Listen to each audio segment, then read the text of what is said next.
guys enjoyed that, and I'll catch you next time. Have a good night. Bye.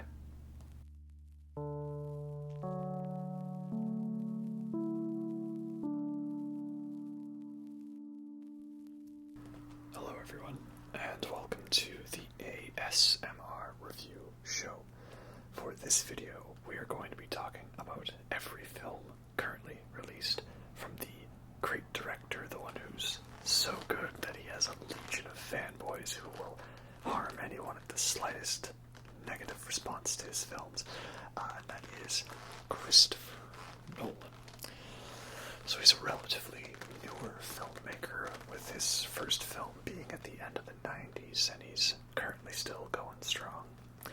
And yeah, I mean, since he's so popular, it's kind of a bit of a thing to hate on him and nitpick stuff because of how hyper positive people can be about his films. But that's not what this video is going to be, because I like a lot of his films. I really enjoy them. And so I'm going to talk positively about them because I like them, you know. That's how it is. I mean, I'm not going to be like a Nolan fanboy and be like, this film uses practical effects and therefore it's the greatest thing ever, or anything like that. But, you know, I think they're all good movies, so I'm going to talk about them. That's going to be this video. And, of course, we need a good drink. And I have this supermassive black hole coffee bourbon stout because, you know, supermassive black hole, Interstellar. Quite a delicious beer indeed. Now you might be wondering, what's with the outfit? Well, one of my favorite Nolan movies is Dunkirk, and we'll get to talking about that one soon. But I don't know if you can tell, but this is like meant to be like Tom Hardy's jacket in that film, like a 40s fighter pilot bomber jacket. It was a gift, a friend of mine, and then I have this hat here. It's like meant to be like it's kind of a motorcycle helmet, but it kind of works as like an aviator style hat with the goggles and everything. So it's a very fun little get-up, you know. And sometimes I'm just wearing a Voivod shirt right now, but sometimes I like to wear my Iron Maiden shirt because Iron Maiden has the song Aces High, and when they played that live, they had the Churchill speech, which is at the end of Dunkirk. So it's a very nice jacket. You know, I thought, this would be a fun get-up for the video, you know, so I thought, why not, right? Anyways, let's get into talking about Christopher Nolan's first film. Alright, let's talk about Nolan's most recent film, Tenet. Tenet is a spy, espionage, thriller, action movie, and nobody understands what it's about. I think Tenet kind of got a little underrated when it came out. It had a very unfortunate release because it was like right at the time when movie theaters were starting to open back up, and it looked like, hey, maybe things might improve. And right away things did not improve because we forgot that, oh yeah, stupid people exist in this world and selfish people exist in this world, you know. Or maybe I'm just a brainwashed person, you know. Who knows? Who knows? So the release for that movie was very messy, and I still got to see it in a theater, which was a fun experience. But yeah, that's a very unfortunate thing to it, and I think it hampered the audience reaction to the film. But I still think Tenet's a really good movie. The joke is it's not Nolan at his best, not Nolan at his worst, but definitely Nolan at his most. Because the whole thing with Nolan is he has movies that are intricate puzzle boxes with non-linearity and time single direction. It's like time goes wherever I want. And it's got a complex story and characters that are more just about vessels for exposition and not about emotion, which is what he did in The Dark Knight as well. So I don't know why Tenet is criticized for it when The Dark Knight does it also. Consistency, people. Consistency. But all that aside, no, I still do really enjoy Tenet. I think that the hard thing about it is, people not necessarily knowing where the plot's gonna go. Like, we don't find out the main bad guy's plan until, like, near the end of the film. So I'll break it down for you this way. Tenet is James Bond meets Doctor Who. It's James Bond because there's a suave, well-dressed guy who has to find some foreign billionaire guy who has an evil plan for world domination, and the best way to get to that guy is by getting to him through his very sexy bomb-ass wife. And there's cool explosions and set-piece moments and an evil villain lair and an evil villain monologue, and they travel to fancy locations and hang out in very expensive restaurants. It's a James Bond film. But also, there is an English dude who is very suave, has slick back hair like every other Nolan protagonist, and he dresses well, and he talks about wibbly-wobbly, timey-wimey stuff. That's Doctor Who. So Robert Pattinson is a Time Lord, that's what I'm saying. And he's also Batman. And he's also someone who doesn't respect Willem Dafoe's cooking. A costly mistake indeed. So Tenet's basically Nolan doing a tribute to all of his fun favorite spy films, but he's also doing it with the wibbly-wobbly, timey-wimey stuff that he's so well known for. And there's some great set-piece moments in this film, and a really great testament to the ability to do cool in-camera techniques like cars driving backwards while other cars are driving forwards, but then the shot's been reversed. Physics is going all out the window. I know people like to rag on that final battle in the film because, they're shooting at soldiers in the distance and not up close, but I remember watching that and seeing all these visual effects going on and being like, this is the same reaction I had to watching the lobby scene in The Matrix, just like, whoa, that is so cool. I've never seen anything like this before. So I think this film gets a bit of a bad rap in that way. It also broke new ground for Nolan by having a black protagonist, not some white guy with slicked back hair. You see, Nolan, he threw us all a fast one. The guy with slicked back hair who dresses in tan suits is the secondary character, who is the secret main character. And he also threw us for a loop. Instead of having a dead wife, he has a wife who someone really, really wants to have dead. But in the end, it's the husband that dies. So really, Nolan broke a lot of new ground with this film. It's a funny joke. Remember, a friend of mine made a funny joke when the film trailer opens with get ready for a new kind of protagonist. And my friend joked, a black guy, because they don't put them in leading movies. And I was like, actually, you're right, because Nolan doesn't do that normally. Not to rag on it a lot, but it's a funny observation after everyone points out that he has a white guy with slick back hair who's some kind of vigilante or thief, that all of a sudden that's what his next movie is, where that character is the secondary character, right? The score in this movie is by Ludwig Göransson, who did the score for The Mandalorian and Black Panther, and he's great. I've loved all of his soundtracks. They sound very unconventional, and they have lots of electronica influence to them, but yet they still feel like their own thing. I can kind of tell when it's his style. So if he's going to be one of the big new composers right now, pushing the envelope for new film soundtrack styles, then I'm looking forward to see what he has has to bring to the table. He manages to throw in just enough of the kind of standard Hans Zimmer moments, but it still is his own thing. Like the bit that everyone jokes is the Meshuggah riff, like right, he has that.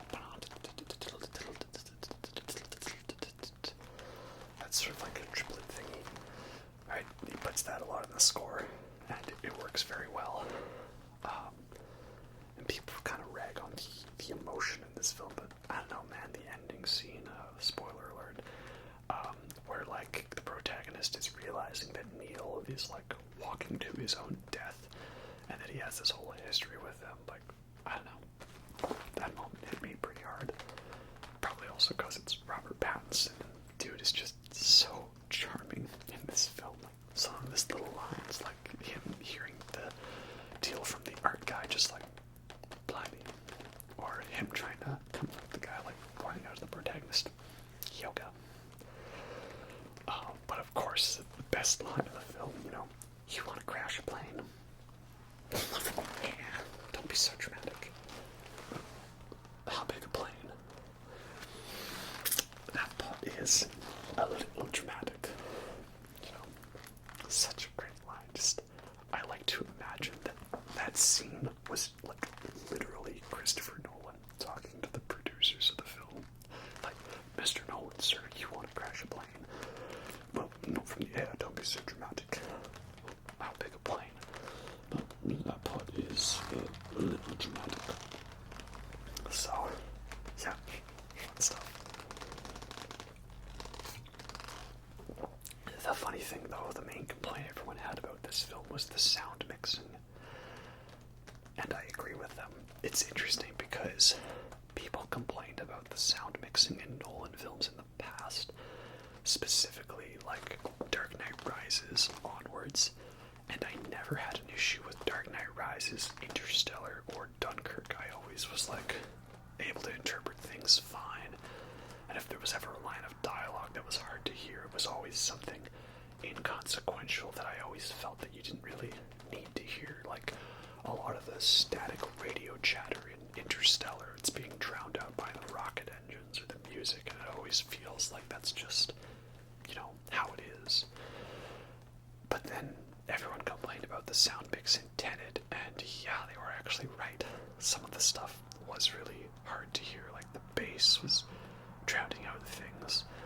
But also, I think that's because the dialogue moves quite fast. And there's a lot of names mentioned for characters that you haven't seen on screen yet, right? They talk about a Repo and a Sator and this Freeport. They talk about lots of things before they've shown up on screen, so you don't really have a visual reference for them, so that could potentially make it difficult. But also, I felt despite all that, I think Tenet, you can still follow along just fine. Like as one girl says, don't try to understand it, don't try to think about it, just feel it, right? That's kind of how it is. If you just sort of follow along, I think you get the gist of it. It's just like Inherent Vice, right? Nah, I gotta save that one for the Paul Thomas Anderson video. At the time of filming this, Licorice Pizza has not come out yet in Canada, so when it does, and I see it, I've rewatched all the other Paul Thomas Anderson movies. Got plenty of things to say about all those masterpieces.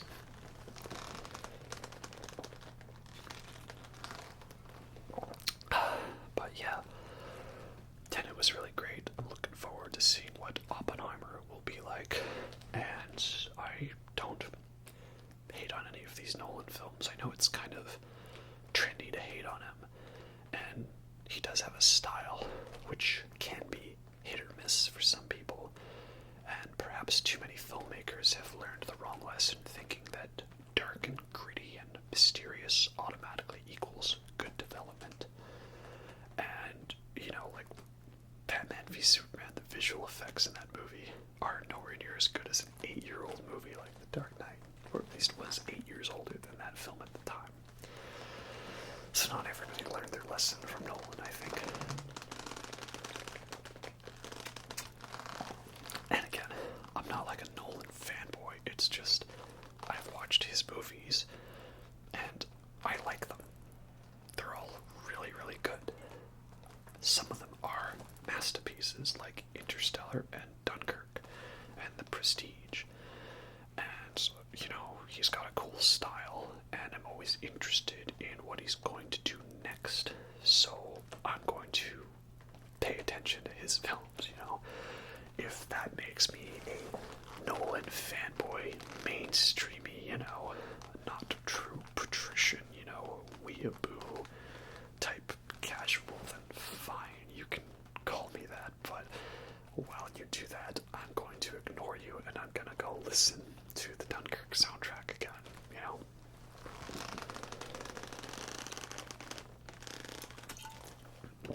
Oh, almost there. We can do it.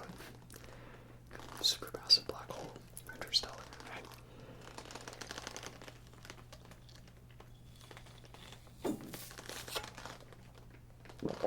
I almost got a little down the wrong hatch. I'm not a binge drinker. I like to be a connoisseur, you know. I don't chuck 3 beers in a minute. Man, that was a good beer. But anyway, there you have it. I've just finished talking about all of Christopher Nolan's films. Christopher Nolan's first movie is Following, which is a little small, simple, black and white movie. It's kind of how it is. A lot of film directors, they start off in their first film as a small little short movie, and it's sometimes in black and white, like Eraserhead. Reservoir Dogs, it's not in black and white, but it's a pretty straightforward, simple movie. Or Hard Eight by Paul Thomas Anderson, right? Or Clerks. Clerks is in black and white. So, Following is a bit of a thriller of sorts, a bit of a suspense movie, and it also really starts off highlighting a lot of the Nolanisms that he is well known for. In particular, his use of non-linear storytelling. Like, most of his films have some kind of non-linearity to them. The timeline is all jumping around, back and forth, here and there, and here and there. And it does in this film, because it's kind of told in media res with this protagonist, or, you know, he's not the protagonist, but he's telling another person about, you know, everything that's happened, and we're seeing flashbacks to these events as they happen.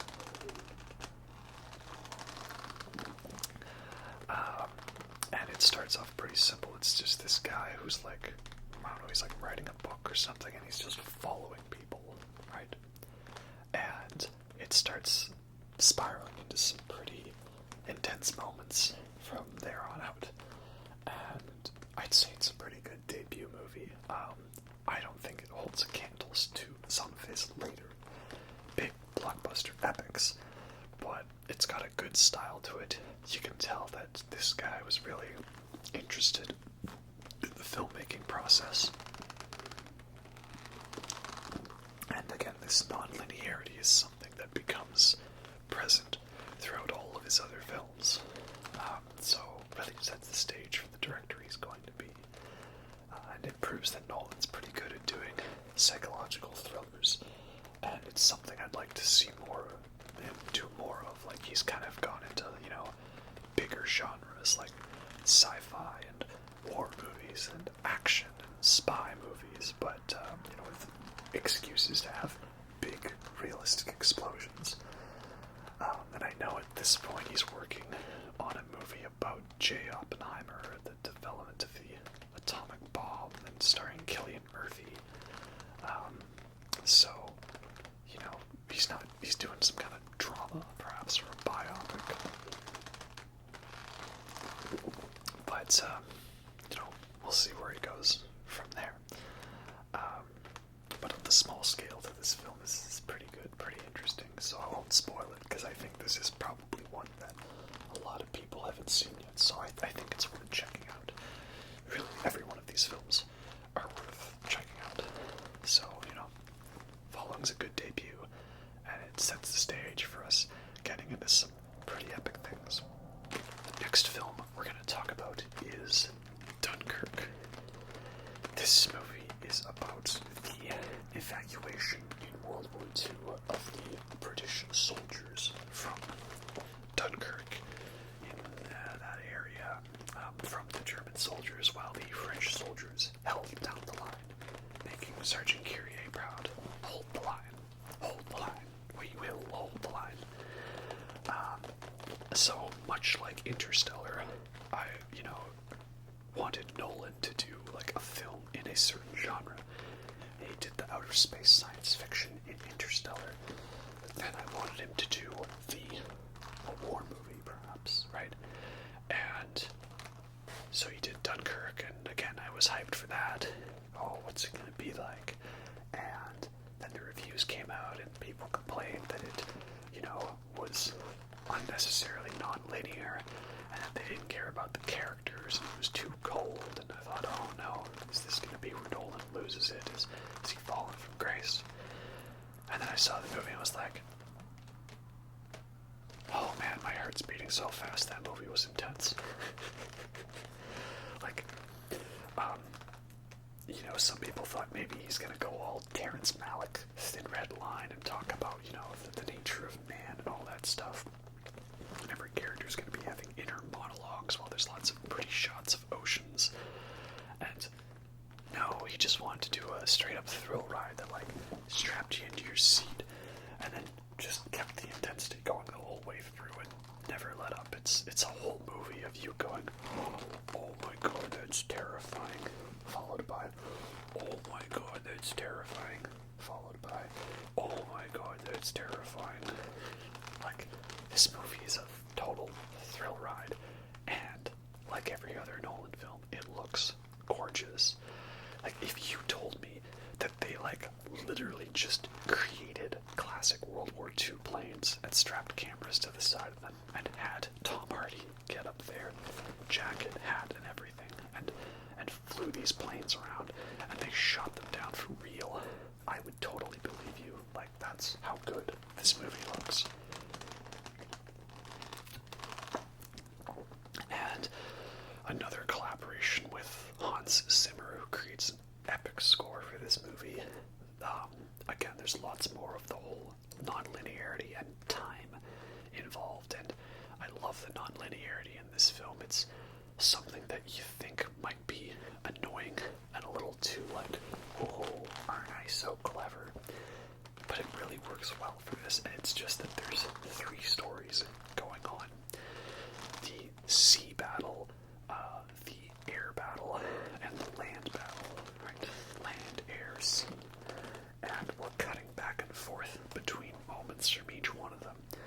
But the moments are not happening at the same time because, the air story is only 1 hour. The sea story is only 1 day. And then the land story is several days.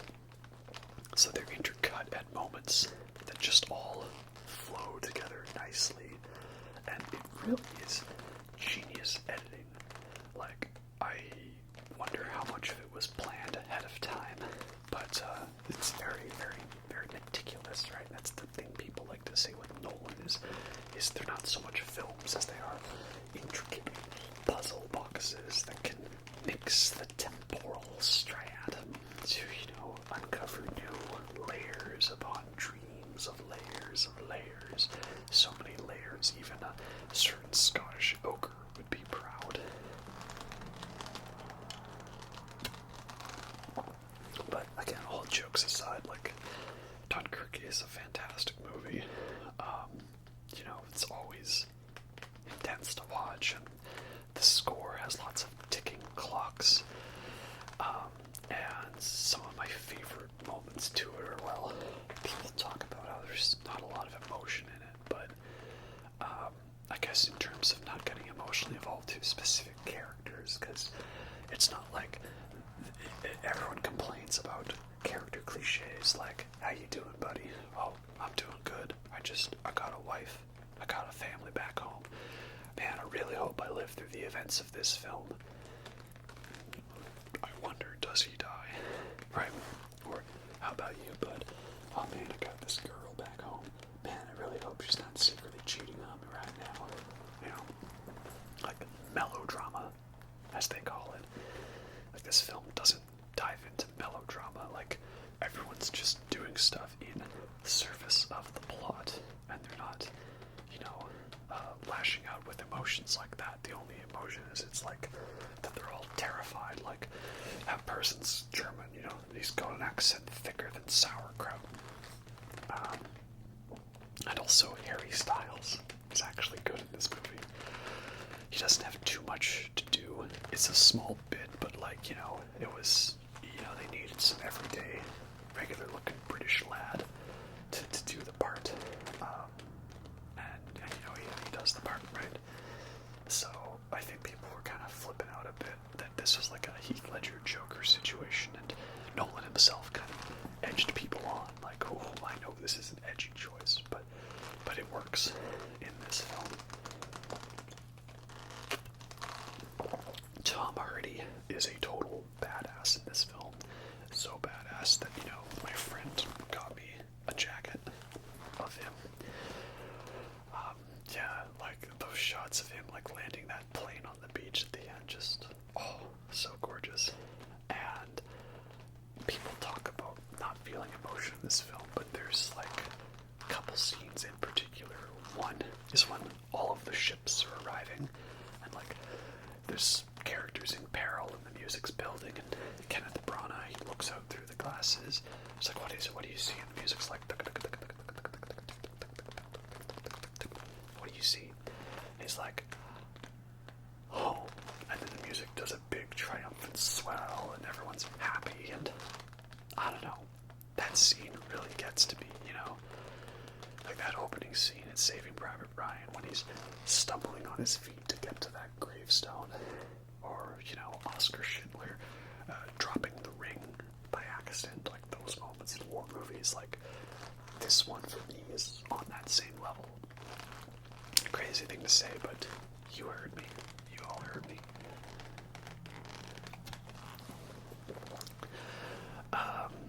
And then the ending bit with like the big speech, the rousing music, and like those gorgeous shots of the plane landing on the beach, him reading the Churchill speech, just everything in that final sequence is like so good. And but I like how a lesser filmmaker would have ended it on that gorgeous shot of the plane on fire. But there's one extra little shot, which at first I kind of didn't like, but I understand it just cuts back to our main character, him looking down at the paper, kind of a little distraught, because he's realizing that they may have escaped the battle, but they still haven't escaped the war. Right? The war has only just begun. The second war has. And then that end credits music kicks in, and I'm just like, oh man, that was a good film. So Dunkirk and Interstellar are probably my two favorite Nolan films. I love so much what he's done with breathing life into the genre, and much like Gravity and Interstellar paved the way for lots of good hard sci-fi movies with realistic visuals and the most advanced visual effects. I like that now Dunkirk is inspiring war movies in a similar way, like 1917, which is another great war movie that was just like, hey, war's pretty intense, and what if we just made like a ticking time bomb movie and stuff, and they did, and it was glorious. So yeah, fantastic movie, Dunkirk. I'm really hoping Nolan branches off into other more specific genres, and who knows what kind of a film Oppenheimer is going to be. Christopher Nolan's next movie is Insomnia. It's another kind of psychological thriller. This one is following a cop who's been tasked with uncovering this murder mystery up real close to like Alaska Alaska, northern area, right? And I think this is also a remake of a foreign film, which I don't know if the original was like Swedish or something. Or maybe I'm confusing it with The Girl with the Dragon Tattoo, but this film is like an American remake, essentially. And this film is good, and it's well shot, and it's well acted, but I think it has the unfortunate thing of being just not as much loved as I love all of the other Nolan films, right? So, it's one of the ones I love the least, if that makes sense. Main actor in it is Al Pacino, and he's great in this movie. He gets to do his thing of kind of being a tough guy and kind of being, a not play by the rules sort of guy. And sometimes when he goes into classic Al Pacino mode, it's really great. Like, he has that one line where he's like, "She was here, wrapped up in garbage." And he has that sort of like Al Pacino sort-ofness to his voice. That's pretty good.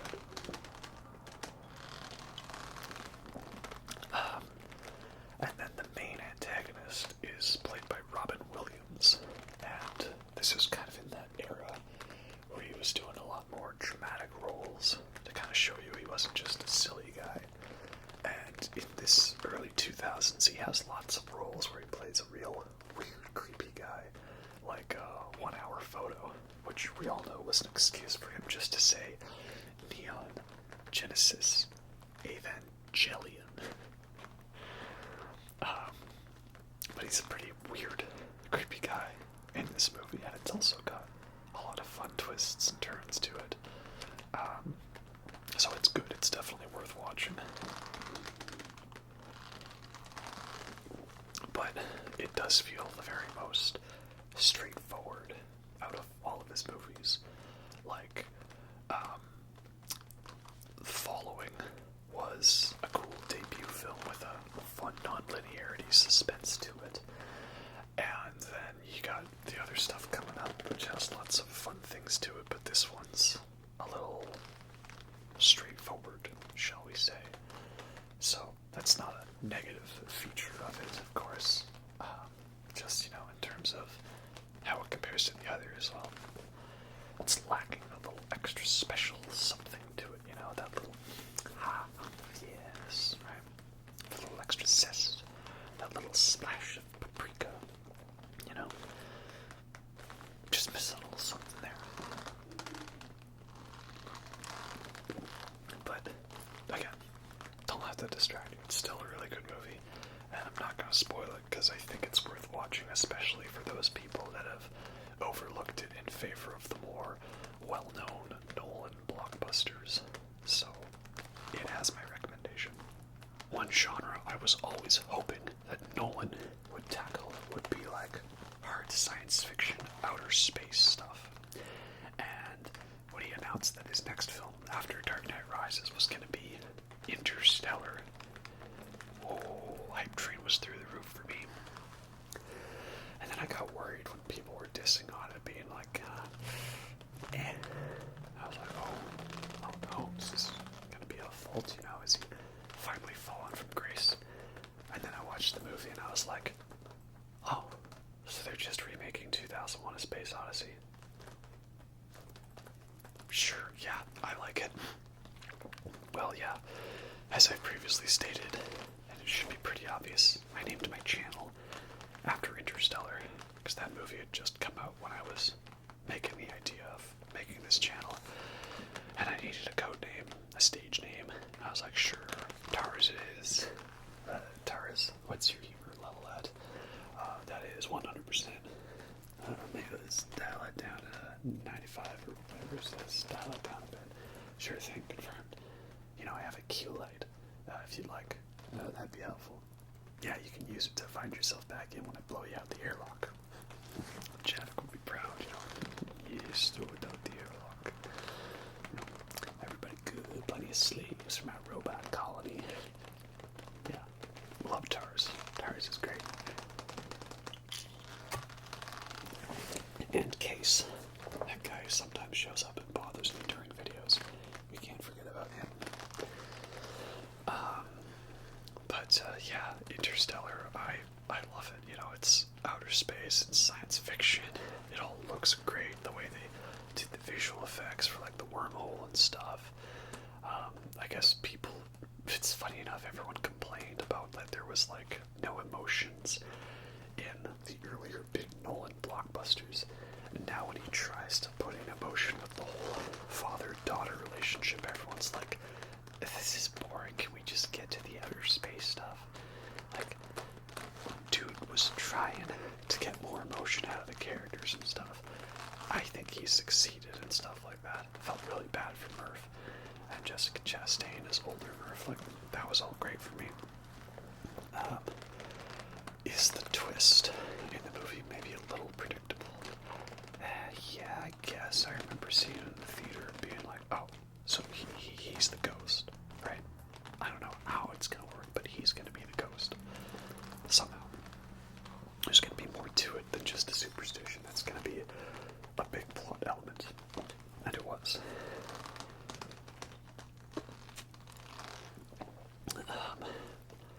But yeah, I don't know, it's hard to say. I might have to just give this film its own review, I guess, because I could probably talk for a while, but it's really like someone made a movie for me. 2001: A Space Odyssey references a soundtrack that's 90% church organ, lots of gorgeous, slow, boring shots of outer space, really intense action sequences. Like, yeah, I love it. And it's never been too long of a film for me. I think some people complain about the ending, that it has a happy ending, you know, and I'm like, well, I don't know. After all that, I feel like perhaps the characters deserved a happy ending. Really, my one main critique is I just don't like the last shot of the film. It's just kind of like an awkward panning shot of like following Anne Hathaway as she's setting up some stuff, and then it just fades out, and oh, that's the end. It just sort of stops. Like, they're like, oh, the movie's almost 3 hours. It's just a quick cut right there. Like, keep in mind, if you're parodying 2001: A Space Odyssey, that means your final shot has to be one of the most gorgeous, awe-inspiring, philosophical, what does it all mean, moments of all time. Like, if the final shot was like the starfield as he's taking the craft to go fly it into the wormhole, like, that would have been good. But yeah, of course I still love Interstellar, you know. If I name my channel after it, I have to have some love for this movie. Is it my favorite Nolan film? Possibly. It's right up there with Dunkirk for me, so, you know, we'll see.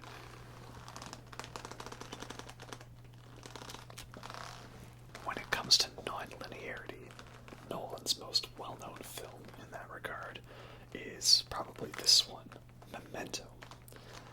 Memento is about a guy who's trying to find his wife's killer, but he also has suffered a head injury, so now he has retrograde amnesia, if that's the proper term, retrograde, I think. He can't make new memories, so he remembers everything in his life up until the accident, and after that he's always forgetting what has just happened. And there's a real clever editing trick to make us feel as disoriented as the character in that film, and that is that the film is told both backwards and forwards at the same time. So, like, basically there's these scenes in black and white, and those scenes are starting at the beginning of the story and moving forward, and all the stuff in color is the stuff at the end of the story, and it's moving backwards. So the first scene in the movie is the last scene chronologically, then the second scene in the movie is the first scene chronologically, then the third scene in the movie is the second to last scene chronologically, and then the fourth scene in the movie is the second chronologically. You see what I'm saying? So what you get at the end of the movie is actually the middle of the chronology, right? And the stuff going forwards sequences in black and white to help you distinguish between the two parts. This has a really great disorienting effect because you start one of the color scenes and the character Leonard, he's just sort of in a place and you're like, how did I get here? You know, this is not my car. This is not my beautiful life. You know, remove the water, remove the carry the water, over the water. There is water at the bottom of the ocean. Letting the days go by. So then it's fun to get through the scene and realize, that's how we got here, you know? So, fun little connections here and there.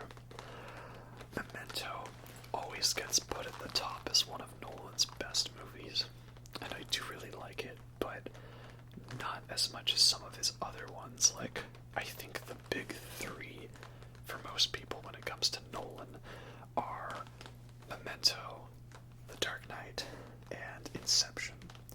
But for me, my big three are The Prestige, Interstellar, and Dunkirk.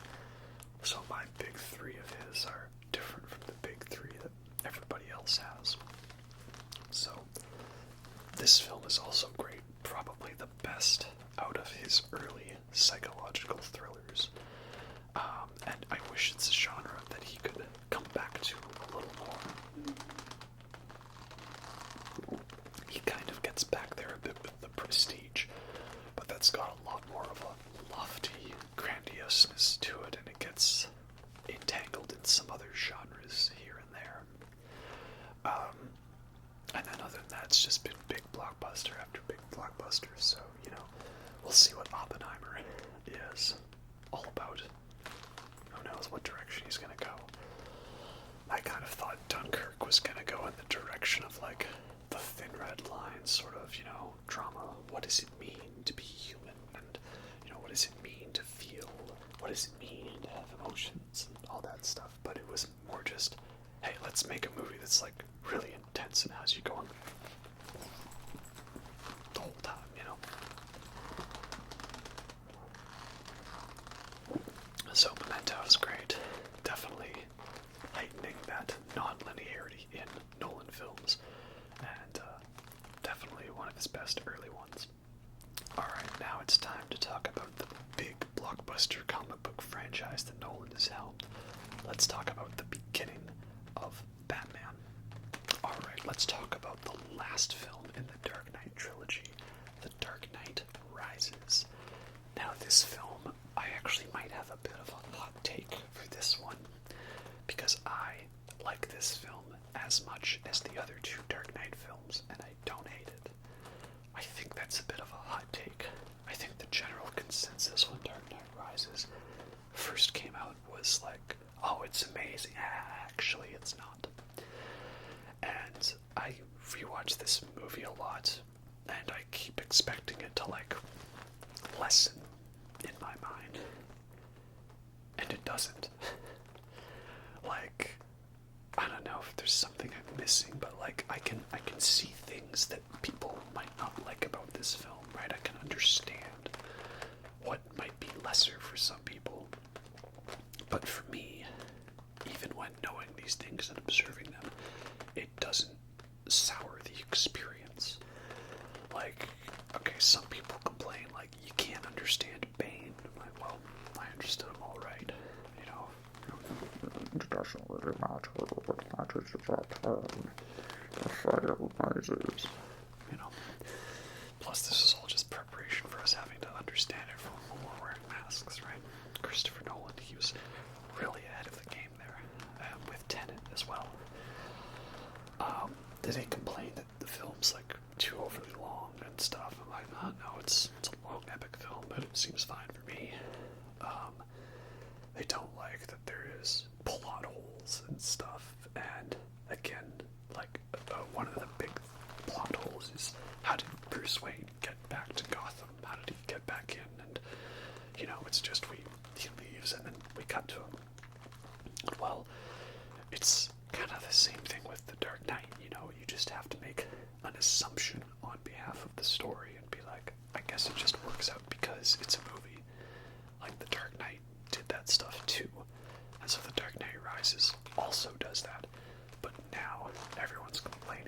the assumptions in Rises when they didn't complain about the assumptions in Dark Knight. So, I was just like, well, it's that famous line. Because I'm Batman. Because I'm Batman. I'm Batman. I'm Batman. I'm Batman. I know he's Batman. He's a ninja. He can figure it out, right? Yeah. Again, I know it's a little hard to say, but like I've watched this film a lot, and I keep expecting it to be like, oh, I don't like that as much, but no, I still love it. Like that whole end set piece with the bat and Catwoman riding the bat pod against the tumblers and trying to divert the truck. Such a great sequence. I like that Christopher Nolan was helping push the norm for filmmakers to film stuff in IMAX. Because Dark Knight was one of the first movies to use IMAX cameras for certain sequences, right? And I think in that film they even broke one of like only 4 cameras in the world. And this started this trend of more filmmakers using IMAX cameras. And, well, what does that matter? Well, for one, since you've got such a large scope to it, you have to really make sure that you've, framed stuff properly. And the camera's a lot bulkier, so it's not like you can be using that to shake it around a lot. You have to have a good steady camera and attention to detail. So it really was helping push the visual filmmaking of filmmaking, I guess. I don't know, IMAX looks great, and if this guy's gonna come around and use IMAX and push it as a norm for everyone else to use, then I'd say that's a good trend to aspire towards. So yeah, I don't hate this film. I don't like it less than because of stuff. Does it have some flaws here and there? Yes, but nothing that's hampered the experience for me. And, if you can notice something wrong, but it doesn't ruin it for you, is it really that bad of a thing to notice, right? I can probably give you a giant list of like 10 things wrong with every film I love if I really dug hard enough, but are those still my favorite films? Yes, they are. And that's how it is with Nolan movies. So Batman Begins is the first film in the Dark Knight trilogy, and this is the film that kind of started to breathe new life into the superhero genre. It's kind of the start of like that dark, gritty, realistic take on superhero movies. Because you had the 90s where everything was very not dark and gritty, but it was edgy and angsty. And then it was a lot more colorful, and then there was lots of over-the-top bad CG and visual effects. And there wasn't as much of a seriousness to it. And Batman Begins comes along, and it's like, okay, hold up. Let me show you how it's done. This film is, I think, somehow still underrated, because most people didn't really bother with this one until Dark Knight came out. I still think it was a hit, but as someone growing up who was not watching too many artsy movies and was only focused on the mainstream ones at that time, this one slipped under the radar for me. It wasn't until Dark Knight came out that I went back to see how it all began, and it's a really great beginning. This also is highlighting the non-linearity of Nolan's storytelling, and it works quite well in this film. It's interesting how it just is jumping all over the place in timelines, but it seems to work out quite alright. And it's only for the first half of the film of us getting Bruce Wayne to become Batman. Once he is Batman, then we're just following a linear story. And I think it works well in this film because it avoids too many of the pitfalls of your typical superhero origin story. That's something that's become quite prevalent now, especially with the MCU. just having a film starts off with, okay, there's this regular person, and then they probably suffer some kind of tragedy or family loss, because comic book heroes, that's always what happens to them. And then we see them get their powers, or, their motivation, and then they have their first fight, and it doesn't fully work out, and they learn to adapt, and then the city starts to hate on them, then there's a villain, and then they have their big final battle, and they stand triumphantly looking out at the skyline, and, rinse and repeat. So, the non-linearity in Batman Begins allows us to kind of get more invested in the character, and not look at it as just being a standard superhero origin story film. Like, I feel like you watch it more as a character piece for that first half, despite all the superhero stuff that's going on. And the idea was to make the film more grounded. Not realistic, but grounded, like, okay, how is Bruce Wayne so good at fighting? Well, he trains with this, like, ninja organization and learns how to be a ninja so he can vanish and, do jujitsu and stuff. Jujitsu. I'm gonna learn jujitsu. I know kung fu. Wait, wrong franchise. And so then, like, well, how's he gonna have all of his gadgets? Like, okay, he's a billionaire, and his company has access to, like, high-tech, off-the-books, special R&D departments with all of these fancy projects. So, okay, so that's how we get, like, the Batmobile. It's like a tank, basically, this, like, tumbler that can, like, jump and stuff, rampless jump. And he's got, like, body armor, because he's not wearing hockey pads. So, it all makes sense. And it was also a nice revival for Batman, because the last Batman we had was Batman and Robin. Less said about that one, the better, And, everyone else has talked about how great this film is, Christian Bale really kills it as Batman, Michael Caine as Alfred, Liam Neeson as Ra's al Ghul, Morgan Freeman as Lucius Fox, Katie Holmes as someone who's going to get replaced. Everyone's great in this film.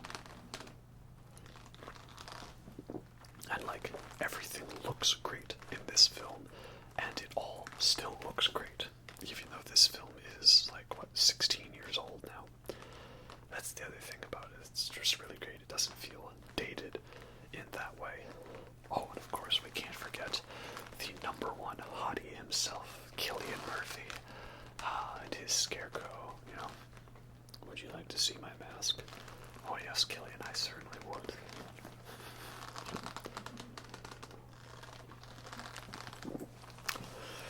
So, yeah, it's a great film. Definitely a great start to the Batman franchise. Is it as good as The Dark Knight? Well, no. Is it as good as Dark Knight Rises? Well, I might have a bit of a controversial opinion on that, but, we'll get to that one eventually, I think, won't we? So, yeah, it's really great. You don't need me to tell you that. You've already seen this movie, and you already know how awesome it is.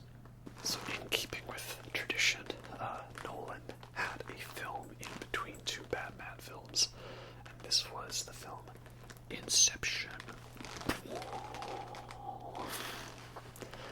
So Nolan collaborates a lot with Hans Zimmer as the composer, and I've said before that everyone likes to meme on Hans Zimmer for, his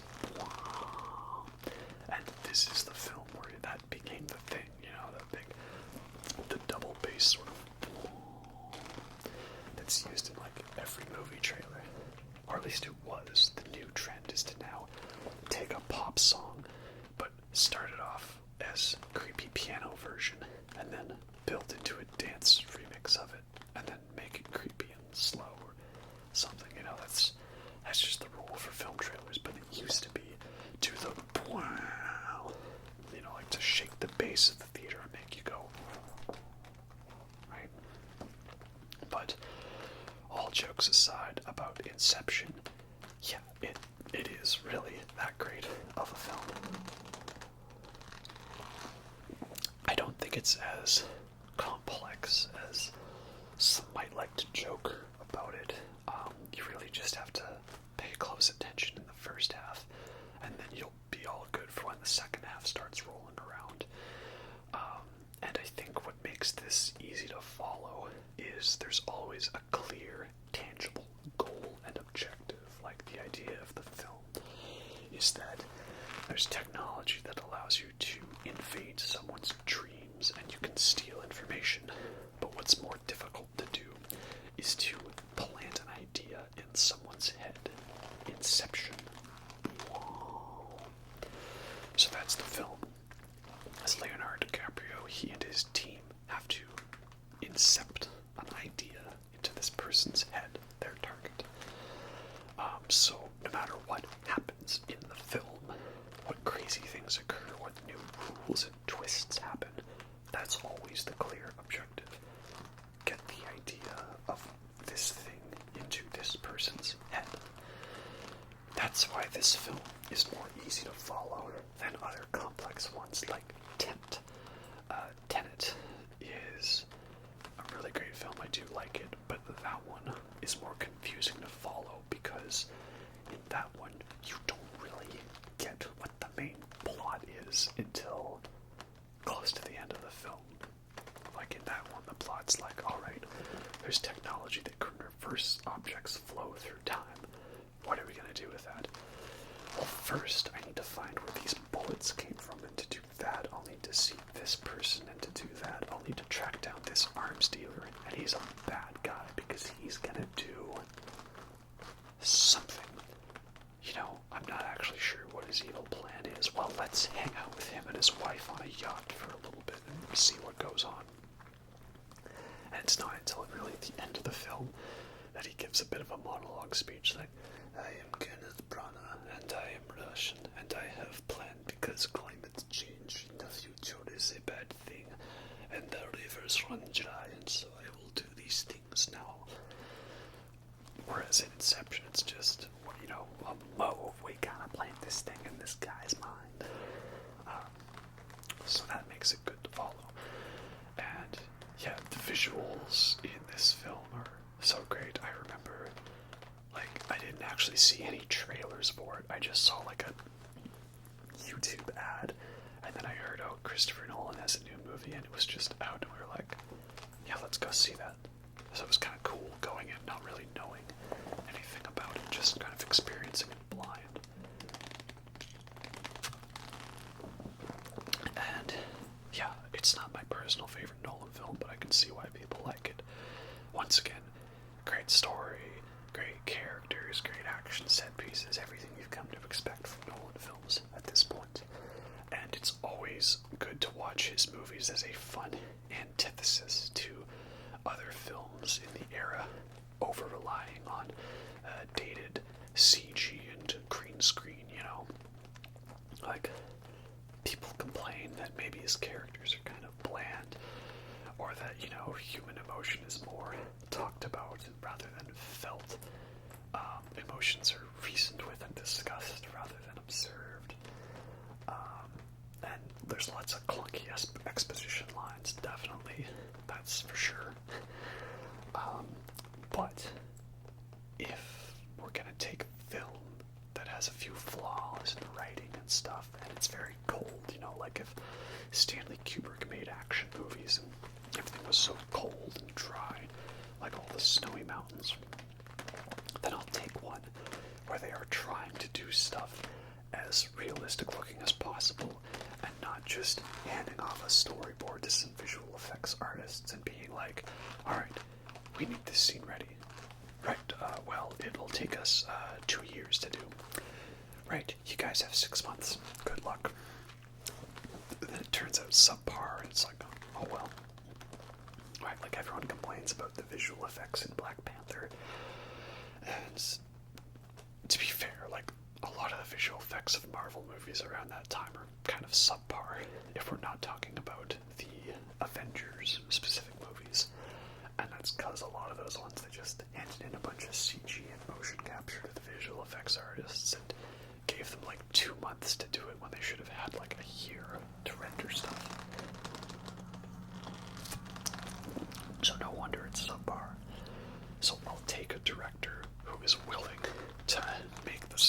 in camera in cool ways that still looks great. Right? Like, I'm sure if you go back through Nolan films, you could probably, like, count the number of shots that didn't hold up on one hand. They're all pretty great still, right? Especially with some of the new 4K releases. Like, these films look amazing. His cinematographer for this era was Wally Pfizer, and then he started working with Hoyt van Hoytema, and both these guys have a really great sense of cinematography. You know, it's always fantastic. So yeah, Inception's another classic film in the Nolan filmography, and again, I'm not going to give you some hot take that this film secretly sucks, right? It is awesome. So Nolan liked to seem like he wanted to take a break of doing Batman, and so in between each Batman film, he has another film that's a little personal project here and there.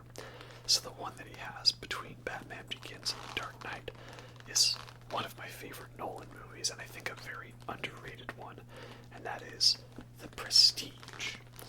The Prestige is a movie about two rival magicians sort of fighting to see who can be the best magician. And I know on paper it sounds like a bit of a silly story, but trust me, this movie is worth the watch. It really blew my mind when I watched it.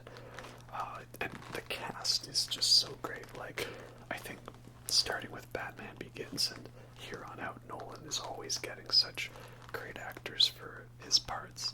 So you got a battle between Wolverine and Batman, Hugh Jackman and Christian Bale. And then in between, you've also got Michael Caine and Scarlett Johansson and Rebecca Hall. A whole lot of people involved in this one. Really is a great cast, and there's more non-linearity to it, and it also works well because it's constantly keeping you guessing as to what's going to happen in the story. But like Batman Begins, we reach a stage where the non-linearity stops and we're going here on out in a relative linear path. And one thing I think that can confuse people when it comes to Nolan films is I've noticed he doesn't like to use fade-out transitions. Typically, if films want to show the passage of time, it's kind of just an innate editing tactic that we know. If a scene fades into the next one, that indicates that some time has passed, you know, like a SpongeBob. Some time later. But he doesn't really do that. He kind of just is always using hard cuts, and we kind of have to interpret that there has been a lapse in time, or that we've skipped over some time.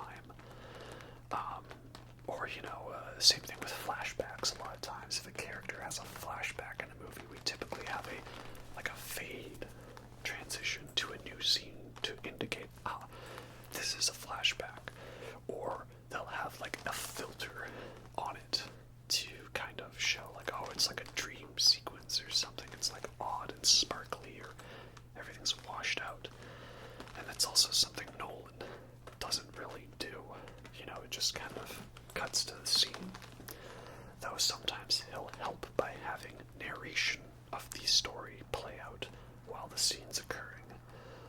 Think of Michael Caine's story about having the brandy in Dark Knight Rises, or Elizabeth Debicki talking about the day on the yacht with her husband in Tenet. Those scenes both do a hard cut to a flashback, but they have narration to help you understand what's being shown. So The Prestige does a lot of that, because there's like a character reading a journal written by someone reading a journal, right? It's like Christian Bale is reading the journal of Hugh Jackman, who is writing the journal about reading the journal of Christian Bale, right? This is layers upon layers, and we haven't even gotten to Inception yet, right?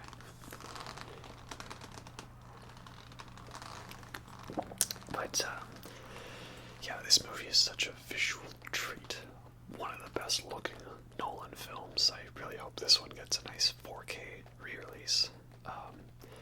And I still think it's underappreciated because it is a bit of an odd story. And it's in between the two probably most well-received Batman movies. But trust me, it's worth your watch. I don't want to spoil it, really, because so many people haven't seen it, so let me put it this way, skip ahead to the rest of the movies now, while I say a few potential allusions to spoilers. I won't say direct spoilers here. This movie, first of all, we're introduced to David Bowie. David Bowie as Nikolai Tesla and Andy Serkis as his assistant. Such great casting. Him coming in like, exact science is not exact science, Mr. Angier. If you consider the cost of this machine, the price is not an object, perhaps, but if you consider the cost. And he builds this machine for like teleportation, and this is where the film starts turning into science fiction. And it really reminds me of the video game Soma. This idea that, like, if you make a copy of yourself, you may be the person that is copied. So you're standing there being like, I am the new clone, and that is the person that cloned me. But you might also be the person, like, standing there and seeing, I have just created a clone. And if you then were going to be killing the original so that there's only one of you, you right now, if I'm about to clone you, you're not going to know whether you're the man in the box or the man on the stage. So it's risky, right? And let's say we did this 100 times and now you're still here. That means there was 100 times we were flipping a coin to see if you were about to die right then and there. So it's a very spooky implication. The ending of the film, very haunting indeed, and so many great twists. I'm just like, what? How did I never realize that? Like, that twist was staring at me in the face the whole time. So, it's a fantastic film. And one of my favorite Nolan films, and he only gets even better from here on out. Well, it's time to talk about the film that put Nolan on the map and cemented him as one of the most well-known and well-respected filmmakers in the business today. And that is, of course, The Dark Knight. So, the hype train for this movie was, like, through the roof. If you were one of the people that saw Batman Begins, you know how great the ending to that film is, right? Gary Oldman as Commissioner Gordon. Also great cast. He comes up like, I couldn't find any mob bosses. But, escalation. Take this guy, leaves him calling card, and then Batman takes the card and he flips it over, and it's the Joker card. And you're just like, oh, like, that is how you do a tease for the next film, right? At the end of the film, as one kind of little, no way. Not emailing a person a bunch of teaser trailers to watch in the movie right before the final battle goes down. You know what movie I'm talking about.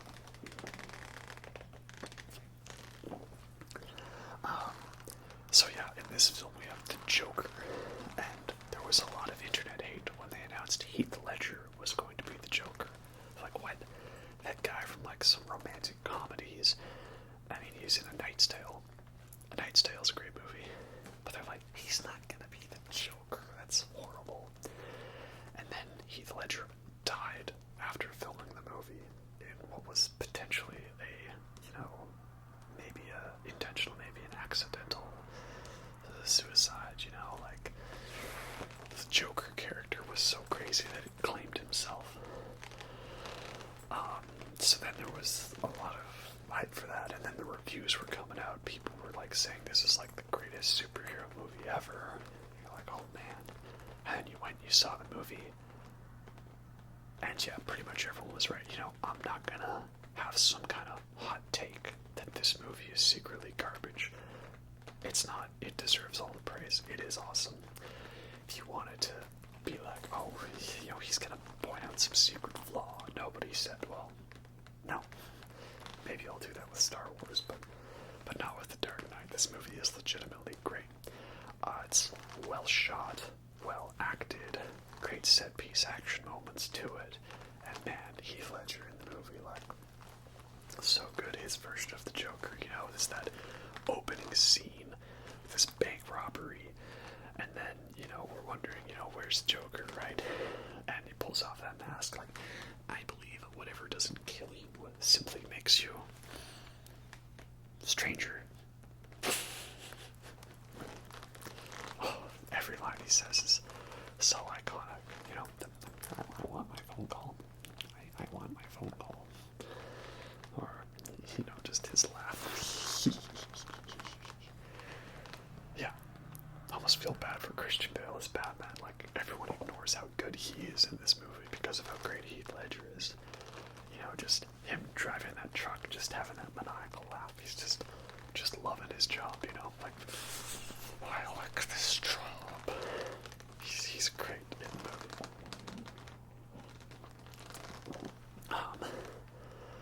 It is funny though, so a lot of people complain about certain Nolanisms, shall we say, in his more recent films, and it's odd that they praise this movie so much when it also features the similar Nolanisms that these other films have.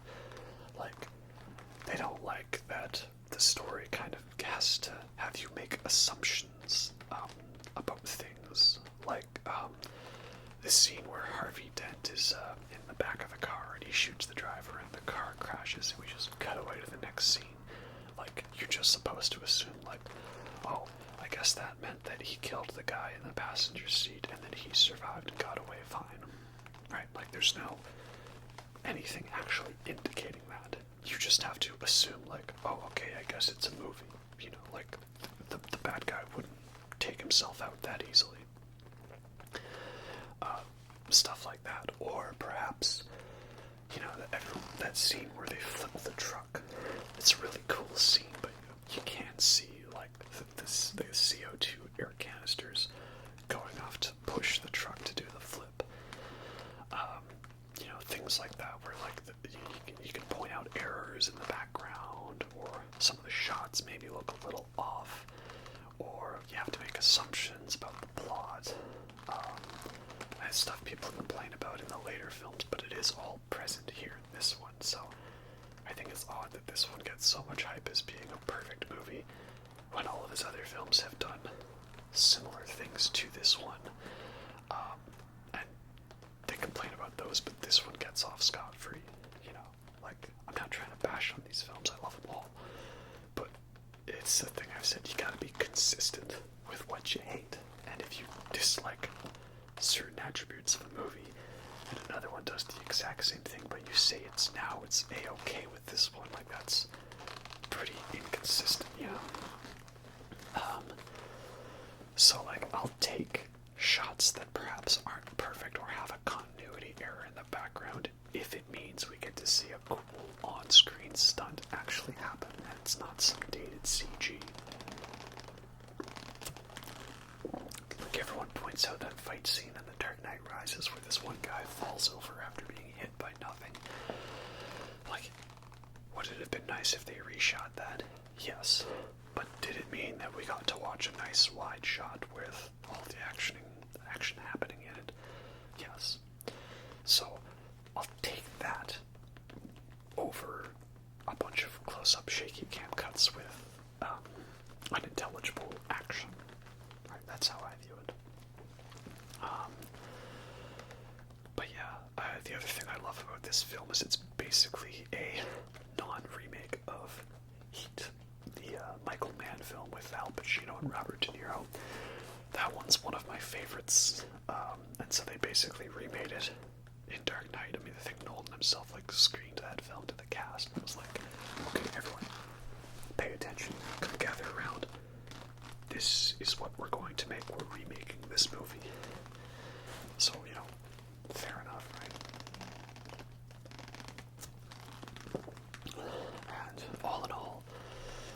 this was a film that really set the tone for how legitimately great you can make a superhero film. It didn't have to be silly or dumb. It could have some real gravitas and some weight to it. And really, this was the film that cemented Nolan as being one of the most influential filmmakers of the modern era, and, establishing him as the force to be reckoned with. So, it's not my favorite Nolan film, but it is definitely his most important film. And, he's just got such a great style.